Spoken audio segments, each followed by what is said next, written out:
Welcome back, y'all, and happy Wednesday evening. This is the Bluechip Breakdown, and I'm your host, Bull. Tonight, I want to talk a little bit more. This will be part two of our front seven. I think that it's loaded. I think that it's going to be everything that Tennessee fans would hope for in 2025. We're going to break down some more of the reasons why. In the first video, I just kind of showed you what I thought the depth chart would look like heading into spring, but we're going to dive a little bit deeper in this one. Please do make sure to like and subscribe to the channel. So, first and foremost, what I want to do right here is show y'all how everything looks just from our defense, right? Like just how our defense operates.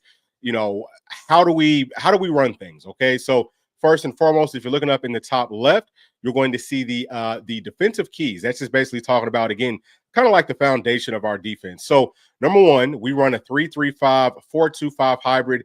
Most teams these days are operating out of the nickel package. This is a nickel base. All nickel means that we're running 5 secondary players. And you kind of have to do that these days because teams love to pass the football. They love to spread that field out. That just puts more players who can play well in coverage out there versus guys that are going to be running routes and things like that. So you can run a 3-3-5. You can run a 4-2-5. There's a lot of different variants to the nickel, but Tennessee runs a hybrid. So that's the first part right there. Now, within that 3-3-5 hybrid, what we're going to have is the Leo position. That's what James Pierce played last year. A lot of folks think that he's just an end or that he's just like an edge rusher, but inside of our defense, he's technically an outside linebacker. So that spot is a place where most of the time over the past few seasons, Tennessee has rushed our Leos, but we've been dropping it back in coverage more and more. So we're showing some versatility there. You got to be able to do both. If you're going to play Leo, you have to be able to play out in space if you want to play Leo for Coach Tim Banks. Next thing is going to be with the strong side D ends. Those players are they're defensive end / defensive tackle hybrids. What that means is they're a little bit bigger than probably the typical D end, but they're definitely more twitchy as a pass rusher and things like that than kind of like the normal tackle. So they're right in between. And if you think about a 3-3-5, sometimes it's easier for people to think about a 3-4. A defense is like that. The players who are on the line of scrimmage, they're more like tackle bodies, right? So a D end with the 3-4 is definitely going to be more of kind of like a tackle body. But that's what our strong side D end actually is. He's just like a 3-4 D end. So those guys have good size, they have good speed, and we talked about this earlier. They will move to some different spots. Okay, they're very, very versatile. So let's come on down to the next spot right here with our linebackers. Inside of the nickel, inside of our nickel, it's really two linebackers. Again, the Leo is a linebacker, but more of a pass rusher. So he's going to look kind of like that 4-2-5 DN. So whenever I'm talking about linebackers here, we're talking about the Mike and we're talking about Will. So those are like the, inside backers. They're interchangeable, okay? We like them that way, where they can play both. We cross-train them. It doesn't really matter. Now, there are some differences between actually playing Mike to playing Will. It's not going to make a big difference for the sake of this video. Again, our players can do either one. So let's come on down to the next spot right here. Let's talk about our coverages. So last season, Tennessee ran cover 3 about 33.8% of the time. When we ran cover 1, about 20% of the time. Quarters coverage, which is cover 4. And let me also tell you this. For those of y'all that don't know, cover 1 is going to be man-to-man coverage. But so quarters coverage, which is just a deeper coverage, right? Like we're playing off. We're trying to stop all the deep vertical threats. We ran that about 16% of the time. Cover 6, which is just a mix of cover 4 and cover 2, we ran that 11% of the time. And then cover 2, we ran that 8.5% of the time. There are some other coverages. I just didn't put them up here today. These are the ones that Tennessee ran the most of. We're seeing cover 3, cover 1. All the odd coverages, those are one high looks. Typically, whenever you're running odd coverages, that stops the run better. And cover 3, that's another deep coverage, but I'm trying to think of how I can say it. So that's a deeper coverage. It's going to give up a lot of the underneath stuff on the outside. So it's a coverage that most people run, I think, a ton. Cover 3, cover 4, I think is what teams are running the most these days. But what I'm thinking next season, just because of how athletic, and I'm not even talking about a secondary, but just because of how athletic our front seven is going to be, I think that we will be running more man-to-man coverage. So let's take a look at our pass blitzes from last season. We ran 38.2%, or we ran blitzes 38.2% of the time. Within those blitzes, we ran box blitzes about 25% of the time. So a box blitz is it would be a blitz with any of our linebackers. Again, keep in mind that technically our Leo is a linebacker. So whenever they're coming, that counts as a blitz. So understand that even that 24.8 is really not, it's not as high as you might think, because it's within that 38%. So as far as the star blitz, we did that about 14% of the time. Cornerback blitz only at 1%. That's a spot that I definitely think will be jumping up. Star could jump up too. I also think that the box blitzes could jump up some more as well. But I think that overall our blitzes will jump up tremendously because we have so many really good athletes inside of the box, with our front seven. Five-man pressures, Tennessee did that about 65% of the time, again, within our 38% pass blitzes. So we did a whole lot of five-man pressures. Not a lot of six-man pressures. That was at about 18%, and zero seven-man pressures. I think that all of those numbers will jump up in a very, very big way because we have so many really good athletes. And I'll pull up these, some of these clips right here just to show you how our front seven looked last season. Okay, this is going to be over the course of the season. There's a whole lot of clips here. It's going to be run stops. It's going to be getting pressure on their quarterback. I think that Tennessee is in a really good spot because as much pressure as we did get on the quarterback last season, it was very consistent outside of Georgia and outside of the playoff game. We got consistent pressure, okay? But we got to be able to manufacture some pressure, again, versus teams like Georgia and versus those Buckeyes whenever we're not seeing it coming. And Tennessee just didn't do it as much once Keenan Pili went down. This is something that even Coach Saban talked about on College Game Day. He said, Tim Banks, he's been, very multiple with all of his blitz packages up until Keenan Pili went down. Once Pili went down, it's like he just didn't trust the defense as much to keep those different blitzes coming. That's one of the things that y'all know on this channel. I've been very big on. Coach Banks has got to dial up more exotic pressures. He's got to bring it from different places. We talked about cornerback blitzes only at 1% last season. And I think actually y'all may have already seen that there was a clip where we actually did get a sack from a cornerback blitz. That's very tough to stop, especially whenever teams like to run these bunch sets and things like that. That's one of the easiest ways to beat those bunched up sets is with the cornerback blitz. If you've got a wide receiver that's close to the box, that's close to the line of scrimmage, that's closer to the quarterback, that the cornerback is already very, very close to him. That's a spot that you definitely want to try to dial up those types of blitzes. But Tennessee didn't do that as much over the course of the year because we didn't trust our linebackers as much. Now, I do think that Arion Carter and Jeremiah T-Lander, they are vets now. You know what I'm saying? Like, they looked good. I would say, obviously, they were our most solid linebackers last year. And, I think that they looked really good all the way throughout the entire season. Edwin Spillman didn't get to play as much, but when he did play, like versus Vandy, that was a game that he played more towards the end of the year. I think he also played versus the Buckeyes some too. He did look good. It wasn't absolutely spectacular, but keep in mind, he was a true freshman. So that tells me a couple things. Coach Inge, Coach Banks, they're not afraid to play these younger linebackers and things like that are better athletes. We're going to need that for sure. But it also tells me that if they looked good in high school, then we can anticipate that that game is probably going to translate once they see the field in college.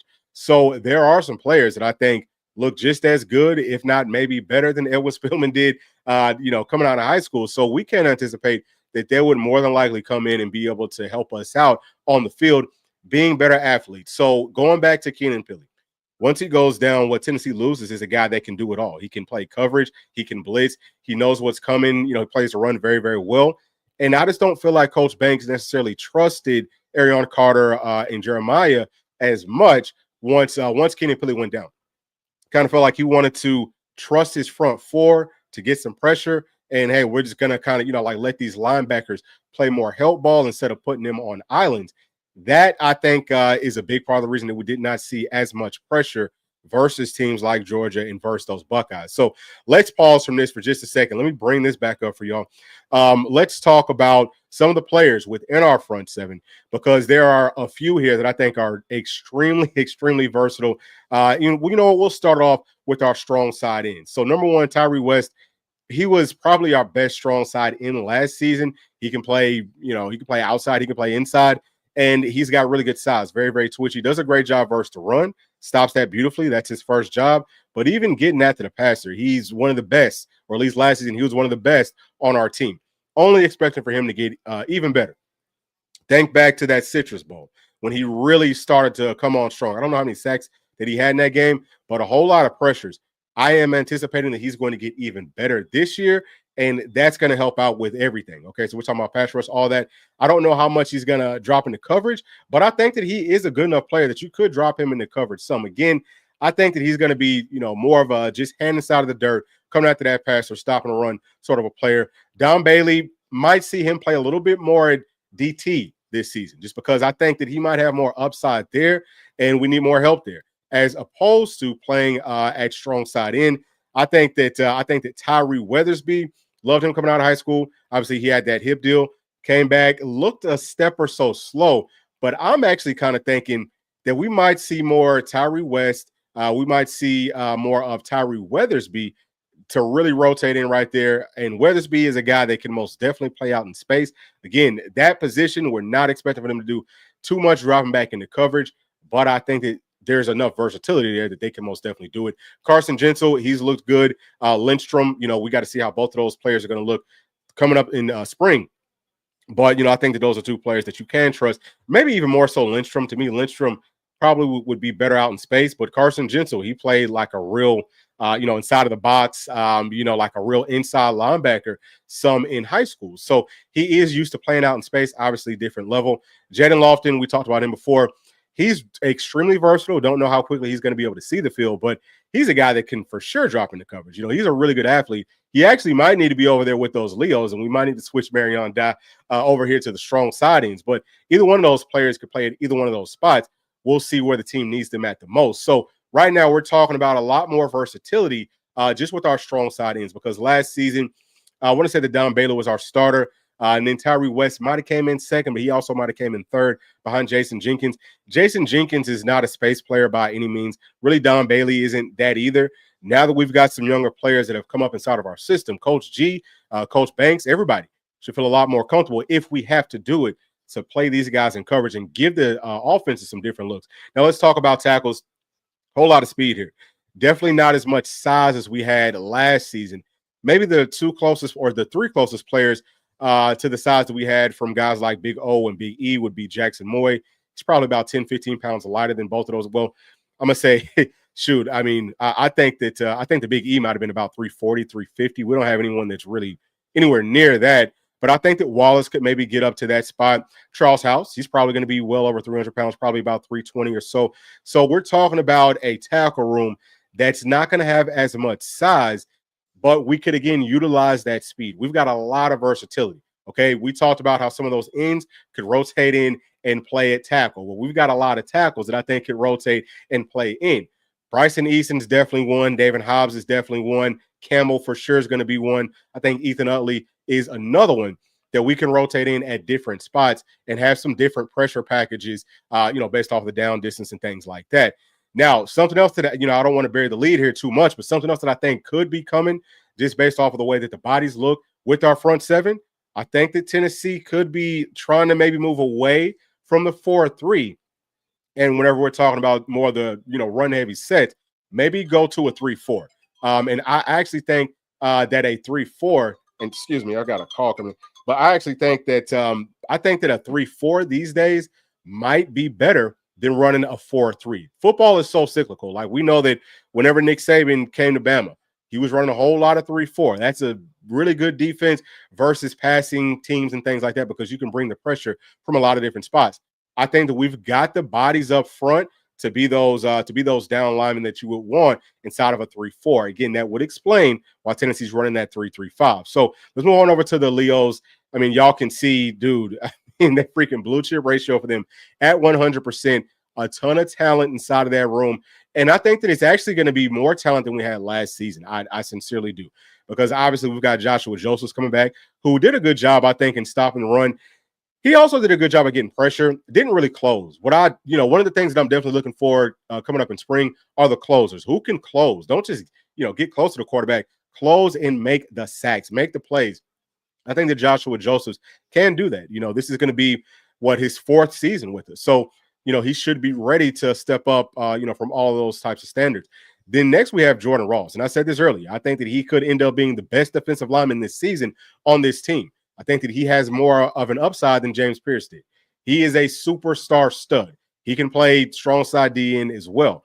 Really big guy, really strong guy, really fast, twitchy, and he is a closer. So he's a guy that we definitely trust playing back in coverage.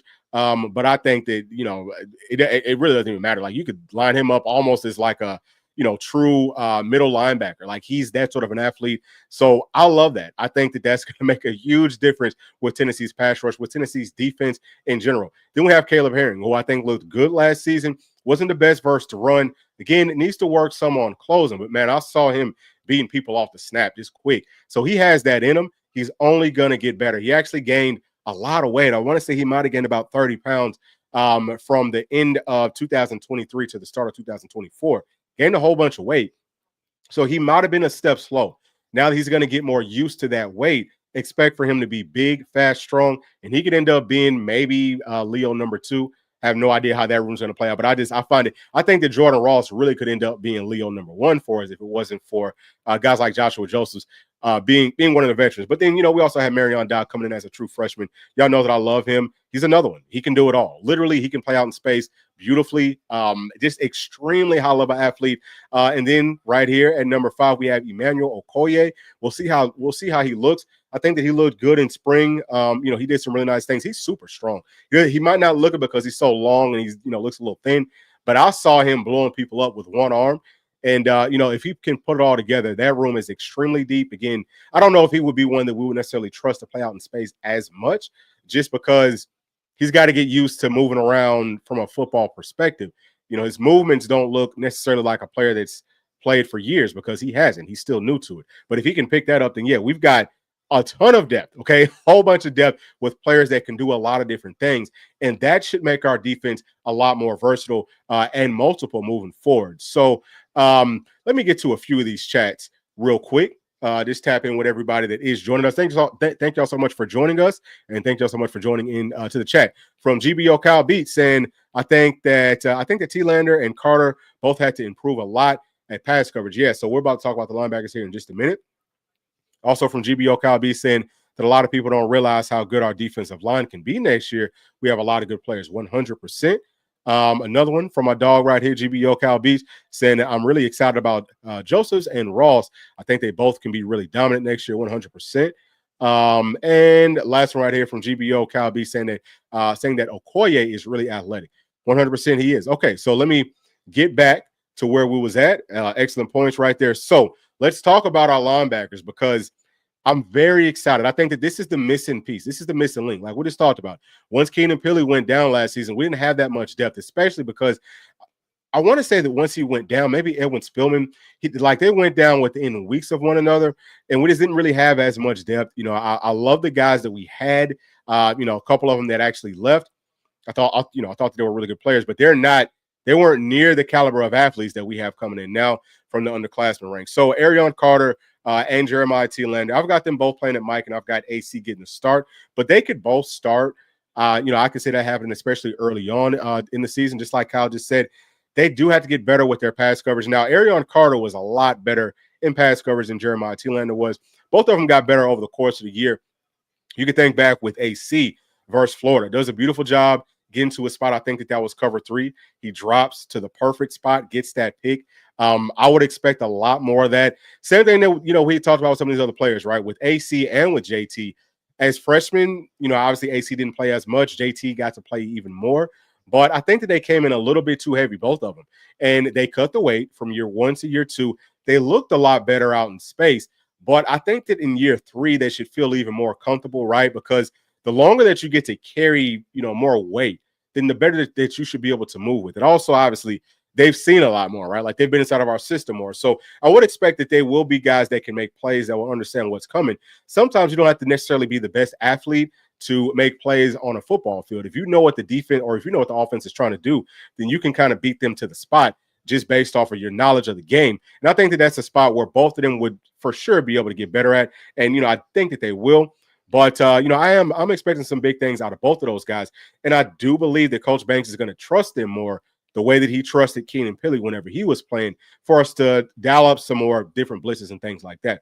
Now, let's talk about Edwin Spillman. I think that he looked really good. You know what I'm saying? Like, coming in as a freshman, I don't feel like he was I don't feel like he had to gain too much weight. I think he came in at a pretty good size. He probably gained 10 to 15 pounds from the time he was in high school to college, but he looked good. Whenever he was playing, he looked really, really good. I'm gonna skip on down. We're talking about the Wills right now, but I'm gonna skip on down to Jordan Burns. He looked really good. Now he's gonna have to gain some weight as well, but I don't think it's a crazy amount. He might have been close to about 220, maybe 225 last season. Obviously, he missed a ton of time, but for him to miss as much time as he did and come back physically moving around looking like our best linebacker, I think that speaks volumes. So I think that he is a guy that is going to be pushing with Edwin Spillman for that top 4 spot. I think that the top 4 is a lot deeper already. I mean, they're really, really good athletes. All 4 of these guys, I think, are really good athletes. Jeremiah Telander, again, he's not a terrible athlete, but he's not on par with AC, with Edwin Spillman, or with Jordan Burns. I think that Arion Carter and Jordan Burns will be the best athletes, and after that, you go Edwin Spillman, and then after that, you will go Jeremiah Telander. But still, if you're talking about the starting 4, okay, or the 4 that's going to rotate in the most, it's a lot more athletic than it was last season. And those are all dogs. Those are all guys that go out and hunt. They're not shying away from contact. They get it. So I love just that 4. But let's also talk about some of these freshmen, man. Jaden Harmon, who I think he's probably at about 220, 225. It's going to be very close to the same size that Edwin Spillman came in at. And he just has to gain 10 to 15 pounds. But he would probably be, he's going to be right up there with AC and with Jordan Burns as far as being a great athlete that can cover, okay, that can blitz. That's another thing. We're talking about really good athletes. Something that Tennessee wasn't great at last season was blitzing our linebackers. Our linebackers just didn't really get home. I think that now that we've got a lot more speed everywhere with our front 7, you're bringing it from different places, and I think that that's going to help us out tremendously. But again, keep in mind, we can show the pressure. We can drop guys off. We don't have to just play straight up zones. We got guys who can play man-to-man coverage, and I think that Jaden Harmon is one that from day one, he's going to look good playing man. Edwin Spillman is a player that, we talked about it breaking down his film. Didn't think that he was the best in man-to-man coverage. Thought that he looked really good, but wasn't the best. I think that Jaden Harmon looks even better than Edwin Spillman did. So that should tell you a whole lot. Whenever you can man up with your linebackers, the secondary, all that's going to take care of itself. But you want to be able to play more man-to-man coverage and bring the different blitzes. I think that that's what this team is definitely moving towards. But also, man, you've got Christian Gass, and then you've got Jaden. Man, listen, those are 2 guys that are tall, that are long, that are very, very versatile, that I would love to see playing some Leo for us this year. But even if they're, playing out in space, even if they're just playing, inside the box, or if they're playing inside linebacker, whether that's Mike or whether that's Will, dude, they look really good out in coverage. But I would say that Jaden probably looks better. I've seen him, playing in Georgia, playing in the highest classification, 6A football. I've seen him guarding 4- and 5-star wide receivers. You see what I'm saying? So he's got that sort of, I'm talking about up at the line of scrimmage, you know what I mean? Like bump and run stuff. And he was playing actually at the star, playing at that slot cornerback. He's going to be phenomenal. Once both of those guys get to see the field, we're talking about a ton of versatility that we should all be extremely excited about. So I absolutely cannot wait. But let's talk about Brendan Ains, who I think looks really good. For me, he's more of a, he's a lot more of a Mike linebacker. I think that he's got some really good skills, does some very, very nice things. He's probably going to have to pick up, some of his, I'll say like some of his coverage skills and things like that. It's going to have to get better, but he is. I think that he's pretty much on par with what we're talking about here. I don't know how much he's going to contribute as a true linebacker next season, but on special teams, we should get a nice boost from him. I think, playing there, but also, yeah, so it looks like that is it. That's all of the linebackers. So that's pretty much where I'm at with it. I just think that we have so much versatility inside of this room. So many players that you could see playing at different spots. We've got linebackers that could go up and play on the line. We've got guys on the line that could drop back and play linebacker. We've got tackles that can play ends that can play tackle. So what we're talking about here is a defense that's going to be a ton of fun to play for. And that's really, for me, that's one of the things that I think that we should also be looking at is, how much fun is this defense going to be for these young players, whether they're coming from the high school range, whether they're coming from the transfer portal. How much fun does it look? This season is going to look like a whole lot of fun because we will be bringing different pressures. We're going to get a ton of turnovers. Okay, I think we're going to get a whole bunch of sacks. We haven't talked a lot about our secondary just yet, but we will have some videos coming out talking about that. There are some spots that I would love for us to get better at. I think that it's possible that does happen. Obviously, the front 7 works hand in hand with that back end. Okay. And also, vice versa. They have to work together.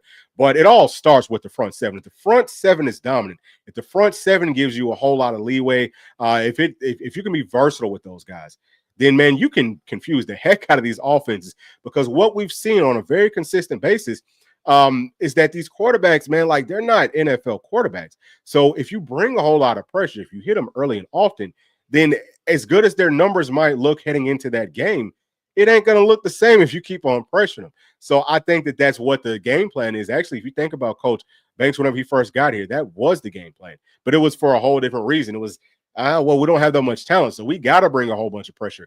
Now it's more of, hey, look, we got the talent, we can bring the pressure, and we can force the quarterback to go where we want him to go. That's something else that you can do with these blitzes. Let's just say, if you know that a quarterback isn't good going to his left, well, then you bring the pressure from the right side, make him go to his left. You've got your best cover people right there waiting on it. See what I'm saying? So it's little things like that that I feel like is going to help our defense be absolutely tremendous moving forward. And I'm very, very excited to get spring practice started. We're about like a month and a half away. It's going to start at some point in March. But let me get to some more of these chats right here. Let me see. All right, so I think the next one right here is going to be from my dog, GBO Cal Beat, saying that, I watched Spelman a lot in high school, and he's going to be a really good player for us. Yeah, he was actually really good for us last season whenever he got to see the field. So excited about him. And Cal's also saying that I've heard that Gas is really good in pass coverage, but I don't know how that looks in college. So I thought that he looked good from his high school film. I think that he's really, he can definitely play out in space. Let me say that first and foremost. He's going to be a lot better in coverage than what we've seen with some of our other players, right? So, I had him as, maybe like the number 3 or number 4 linebacker playing at Mike. And I don't know if he's going to play at Mike or Will. It really doesn't matter. But that's how far down on the depth chart he was. That same spot last season would have been, like a walk-on body. You know what I'm saying? So we're a lot deeper, a lot deeper than we were last season. He is going to have to, obviously, all the freshmen especially will have to get significantly better, because playing coverage in college, it is different from doing it in high school. There's certain things that I see from guys like Jaden Harmon, certain things that I saw from guys like Arion Carter, where you can tell, man, their movements look a lot like a safety or sometimes like a corner. If they've got that sort of a skill set, which I think the Christian Gas has it slightly, but it's not quite to that level just yet. But, I think that he's going to be fine for sure. I think he's going to be a lot better than what we have had. I actually like him a little bit more getting after that quarterback. I think that that's a place that he's going to wreak a whole bunch of havoc. So let me get to the next one right here from Levi Bonds. What's going on, Levi? Saying that I would like to see another big-time Leo commit in the 2026 class to follow Pierce Ross, to follow the Pierce Ross path. Yeah, so, it sounds like Rodney Dunham is going to be that next guy. He really does like Tennessee. But, I'm going to tell you, Coach Garner, he's doing a really good job. I've been hearing from some players, in my area here in Georgia, which is, it's a powerhouse here. Like there's blue chip caliber players on pretty much every single team. You know what I mean? So he's done a great job in this area, but he always does a really good job. So that's a spot that I know we're going to be fine at. If it's not, maybe if it's not the most highly rated player coming straight out of high school or whatever, Coach G is showing and proving that he can get it done. I mean, there's a few players there's several players that we can talk about that, their stock is just skyrocketed after working with Coach G. So I think that we will be fine. That's one spot that we don't have to worry about for a very, very long time. Also from Kyle saying that they have a couple of really good edge rushers they're recruiting for 26. Yeah, there's a few, and they all love Tennessee. I mean, how can you not love Tennessee? And Levi saying, he's saying, hell yeah. And there will definitely be some risers during their senior year. 100%. Always is. From my dog, G Money 24, saying, man, I have an answer to this, but how much longer do you think Coach G's got left? I don't know. Yeah, I think that he wants to end it here. You know what I'm saying? So yeah, that's just up to him. I know that Coach Heupel ain't gonna fire him. He doesn't fire anybody. The last person that he would consider firing would be Coach G. And it sounds like Coach G loves Knoxville. Actually, I can tell you from years ago, I know that they've always loved Knoxville. You know what I'm saying? Like even when he was at Georgia, that was something that was very consistent that he told people. So that's definitely real. And happy wife, happy life. If his wife loves it, I don't see him going nowhere. It's just as long as he wants to, keep on doing it. And I think as long as we keep on giving him the resources and stuff that he needs, you know what I mean? Like as long as we don't make him have to do too much, as long as he's still having fun doing it, which it doesn't feel like he's slowing down at all. Like I said, I'm hearing the same stuff about Coach G, in 2025 that I heard back in the early 2000s, stuff, hearing the exact same stuff. So I think that we've got a while for Coach G. He's going to be around for a very long time. Also, I think the Coach Chop, I think that we got to find him some sort of a long-term role. Sounds like he's happy. I don't mean to ruffle any feathers here. I have not heard anything at all that he's going to leave, but just as we're talking about our coaches, Coach Chop is one that we definitely have to find the spot for. So could it be a situation where Coach Chop says, hey, I want to be the guy for our line, and he wants Coach Gardner's job? I don't see that happening. I think that they get along very well. I think that, all those guys, I think that they're very close, but I think the Coach Chop will be the next one. So maybe it could be expedited if Coach Chop is saying, hey, look, like I'm ready to go ahead and do this thing. And, I need Coach G's job. Would Coach G step to the side so that Coach Chop can carry that torch for him? I could potentially see that happening. I don't know him well enough to say that for sure. But yeah, I would say that, it's a safe bet that we've got a few more years of Coach G and of having some monstrous, lines with our defense, of having a whole bunch of pressure, a whole bunch of pass rush. And that's where everything starts at. But again, y'all, the biggest thing for me, what's going to unlock everything, is about our linebackers. And we have so many right now. Like we talked about Gas and we talked about Jaden. Those are two guys that are, like 6'3" and up, really, really long. Whenever you're talking about running that 3-4, those stand-up ends, they're prototype. All of our Leos, that's pretty much what they are. They are stand-up ends for a 3-4. So we've got the bodies everywhere to kind of move to that. And I would not be surprised to hear some things from the insider saying that, hey, Tennessee's trying to run some more 3-4 right now in spring practice. Excuse me, which is where you will want to start trying to implement some of those things. That's where you want to start trying to cross-train at. And I think that that's coming, and I absolutely love it. But I think that we could also flip back to a 4-3. So having that type of versatility, having this many guys who can run, who move very well, and not just about the straight line speed, but they have wiggle to them. They have strength. They're all dogs. This is the best front seven, I think, from top to bottom that Tennessee's had up under Coach Heupel for sure. And it's, you got to go back to, for sure, probably Fulmer's time to see a front seven that is this talented from top to bottom. So I think that the defense definitely takes that step forward. But those are my thoughts. And if we don't have any more chats to get to, then I will leave y'all with that. So thank y'all so much for tuning in tonight. And, again, we will come back with some more things about our secondary. I really want to take some time and talk about that one because, man, I think that we'll be fine based off of the front seven. But, man, that secondary, if we can't find a few people, I think there's a few open spots that we need to find some real ballers at. So there's going to be a ton of competition coming up in spring. But, man, if we can't figure that out, then it probably will be tough. All right, let me get to this last one right here from Levi saying that being able to show different looks as we will be able to is huge if we want to compete for a natty 100%. And let me also get to my dog Cal B saying, great job, my man, as always. Have a blessed night. Hey, listen, thank y'all so much for tuning in. And same to y'all. Hope that y'all have a very, very blessed night. But that's going to be it. We will see y'all on the next one. Please do make sure to like, subscribe, hit that notification bell, share with your friends, family, and other volunteer fans on y'all's way out. And we will see y'all on the next one. Thanks. Peace.